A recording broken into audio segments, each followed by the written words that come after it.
We are back with another episode of the 6 Yard Line podcast. I'm Sean, that's Noel. We're here to reminisce on another. Well, I guess it wasn't the greatest weekend for you. I can't complain on my team's results. But we won't be really discussing or dwelling on those two No, you know what though? games this weekend. I will say it was absolutely this is honestly one of the funnest weeks of the season. I think to from a games point of view. I think every single game, as we've called it today, the insane comeback edition, because it seemed like that's the theme of the weekend. I think for me, the game of the weekend is the game that I want to talk about, the insane comeback. So it was Chelsea West Ham. So as you know, I was cheering on anybody that's taken on West Ham at the moment just because of the relegation situation with Forest and Forest just being above.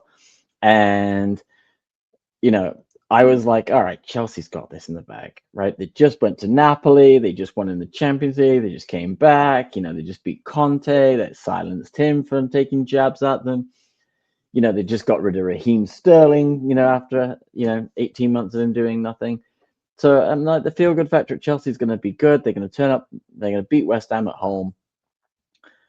And then I had the game on while I was cleaning my office. And sure enough, I look up and what did I text you? I said, Robert Sanchez is the reason why Chelsea won't win anything. He is useless.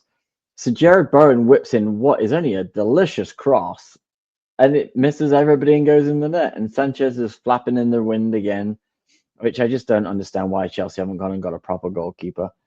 And then it's like 1-0. You're like, all right, it's 1-0. It's a lucky goal. It's not, and then lo and behold, Somerville rocks up looking like the guy that played at Leeds thingy, and he's been on fire of late. I think he's destined for a move somewhere else. I can see him at Liverpool. I can see him at United. I can see him somewhere else, but I he see. absolutely looked fantastic. And he scored an absolute banger too, right? And I think he's one of those players. He's a bit up and down, but I think he's a bit like Rodrigo was at Leeds, right? Where you get someone that's very good one week, but then he goes off the boil for a couple of weeks. But if he can figure it out week in and week out, which he has done lately for West Ham, he's probably with Jared Bowen the best player at West Ham. But they were 2-0 up, and Chelsea didn't. Chelsea were flat. They didn't have any answers to him. Chelsea. So new coach there. I don't even know his name off the top of Liam my head. Rostinha. Yeah, Liam. Um, he decided to rest some players after the Napoli win. Give some other guys an opportunity to get a start and get some minutes out there. Looking at West Ham and saying, you know what, this should be a comfortable game for us. And guys didn't step up to perform. And I don't know when he brought in Pedro. Oh, so yeah, Halftime. Pedro. Halftime. He brought all three on at halftime, which is one of those Okay, changes that you just go, well, there you go. He's going for it, right? And he did it. He did three at halftime. I think he took Garnacho off. He took a couple others off. But I think those changes, and we say it all the time, like you big never see difference. coaches really Big making difference. an impact. And he did. He literally was like, I'm Yeah, taking three off. You guys have sucked it. Get on. Go get me a goal. And then that first goal goes in, the noise, you could hear the noise, you could hear it. And like I said to everything my, changed. let's, oh, this is done. They're going to get three here. Yeah, you could see it on the TV screen without being there. You just hear it's like, oh, this is over now, right? It was it, the change did two things. It was a message to everyone in the locker room that nobody's on. If you're not performing, I'll take you out. I won't give you 60, 70 minutes to try to show me what you got. If 45 minutes you're sucking at an egg, I'll quick knowing even though these guys are probably only 70, 80% ready to play, I'll still throw them in, knowing I'll get more out of those guys than what I was getting out of you guys out there. And that probably helped what? All the other guys that didn't get sub realized, all right, you know what? No playing around this half. And Chelsea came out in the front foot, came out determined to get to 3 points. And that Pedro goal, like that was another like this was a weekend. Not only was it an exciting action-packed comeback game, there was some nice goals this weekend.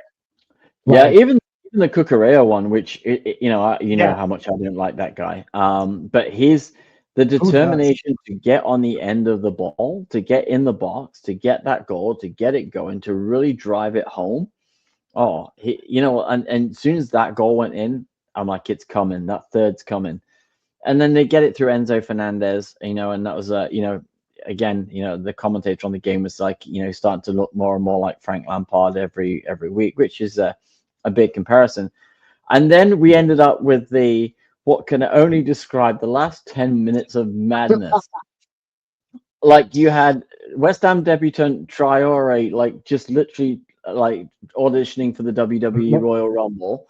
You It's had ragdoll. Mavropanos grabbing someone by the throat. You had another West Ham player swinging and missing with a slap, and it's just what the But hell did they do? They just lost the plot in the last 10 minutes, and I'm like, I didn't know what to watch. I didn't know whether it's going to be Traore, whether it's going to be Pedro. I just the it was whole, like a punch up, which I do love a good punch up in soccer. I do love it, but like holy shit, like you know what? I'm Traore. going to defend Troyer slightly, and the reason is our you know fan favorite Cucurella or whatever his name is. Oh, he's He a was little shit. again Yeah. acting the fool, at, doing what he does. Yeah. And Terry just decided, you know what? You want to act this way? I'm going to fling you like a rag doll. And like that, have you seen the meme of him just getting Oh, like we've all Yeah. seen the video. We've all seen Do the you know clip how many of how people to have sent make it me into a meme. the video clips of him getting launched and then the look on João Pedro's face when he realizes, holy crap, I just pushed back on Adama I, Traore, Mr. I was Baby going to get Oil to that. 1993. Like it's just No, that was honestly, hilarious. It's like it's you push great for into the a ring. memes. It's great for the memes. Oh, but like, I get it though. Like you go to defend your teammate and you're moving on pure adrenaline. But then all of a sudden, as you realize that the guy you just pushed, he's looking right at you. And he isn't just any guy. This is, as you said, you know, Mr. WWE, I'm ready to get in the ring in SummerSlam. And dude just like realized, like, oh no, bro. Like he started to back up and backpedal. I'm sure he was like trying to talk his way out of it. But Jordan was like, Yeah, you know what though? I will say that it like he's going to endear himself to the West Ham fans and to Nuno, and that's kind of what that's why Nuno wanted to bring him to Forest, which is ultimately what cost him his job at Forest, not signing him. But I think what I look at it though, there should have been two red cards, because I don't like the grabbing by the neck. We've seen it way too many times, so they got that right in the red card. I think it was to Debo. Mavropanos does go to slap somebody and misses. And again, this is the same as João Pedro when he was at Brighton, where he threw that elbow, and because he missed, they don't punish him. nothing happened. I get irritated because violent conduct doesn't necessarily mean Just you have made connection. If you're physical going in contact. to slap somebody, or you're throwing an elbow, or you're doing something, that should be a red card, and there should have been two red That's cards. intent. That's intent. Yeah, Like he 100%. he was If you intending to make then it's a red contact card. and not. What's yeah? There's a few. No, There's a few in that game that I just felt that well, look at the end of the day, West Ham going to struggle without a couple of those players, but it should be. This is what again I don't like this rule of violent conduct. If you're trying to slap somebody in the face, which you can all see it from the video, it's not like we're lying. You can see him. He makes the gesture to slap him across the face, and he misses. And I think that should be a violent conduct charge too, because at the end of the day, that's not what the game's about. And yeah, as entertaining as Traore, throwing them around, looking like he's in the WWE Royal Rumble on Sunday. He might have a career after this is done. I don't know if Triple but H is watching Tottenham still, but you might want to watch the highlights of that game because he might have a star there. But no, at the end of the day, West Ham just imploded, and I think that's what it is. I think is West Ham's first half performance. They felt they should have got something out of that game, and then they imploded under the pressure of Chelsea, and I think that was just pure frustration on multiple players because you could see it on the face of Nuno. You could see it. They had that game in that first half completely over. That's why I called it the insane comeback because that game was over. Chelsea had no life. They were on like 5 health and they How many survived. times you and I have heard this growing up? 2-0 is the worst lead in Most dangerous professional result to football. have in soccer. Yeah, 2-0. Thanks everyone for watching, and we super appreciate you all. And don't forget to smash a like and subscribe and all the fun stuff at the bottom. And yeah, we're on to week 25. Oh my god, the season's almost over. It's almost over, but don't worry. We'll keep footy content coming your way. Oh yeah, we have the World Cup to worry about if it ever happens. Um, I don't think you know what. I have no patience to sit here and talk World Cup soccer. So, folks, do not expect a 60. We'll maybe do like a pre tournament draw or pool or something like that. But we're not going to do like game by game or any week by week or pool by pool because I'm more entertained on the politic aspect to see who if there's going to be all kind of drama before the World Cup or during.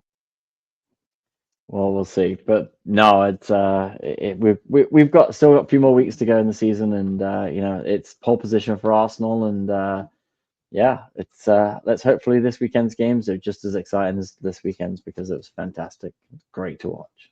Yeah, that would definitely suit me well. So we'll leave it at that, folks. Thanks for watching. Catch you guys next week.